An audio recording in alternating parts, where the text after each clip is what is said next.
একটা আপনাদের সাথে লাউ রেসিপি শেয়ার করব। তো আমি লাউটা ভাজি করব, তো দেখাবো কীভাবে আমি ভাজি করি। প্রথমে আস্ত জিরা আমি ফোড়ন দিয়ে নেব। এরপর আমি এখানে পেঁয়াজ আর কাঁচামরিচ দিয়ে দেব।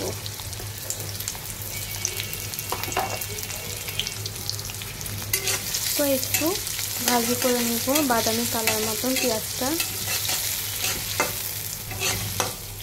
পেঁয়াজটা ভাজি হয়ে গেছে। এবার আমি লাউটা দিয়ে দেবো এর ভিতরে।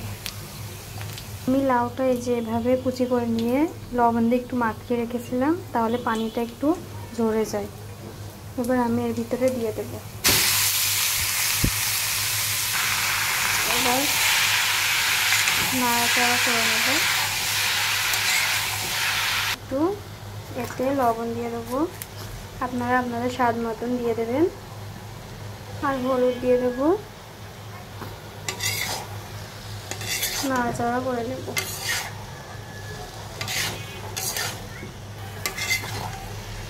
তারপরে দেখেছেন আস্তে আস্তে এর ভিতরে পানি বেরোচ্ছে।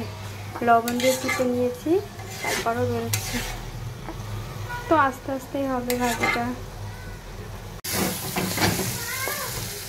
এবার আমার ভাজিটা হয়ে গেছে। এবার আমি নামিয়ে নেব, নিয়ে পরিবেশন করব। ঠিক আছে, আপনাদের কাছে ভালো লাগলে শেয়ার করেন ভিডিওটা। ভালো থাকবেন সবাই।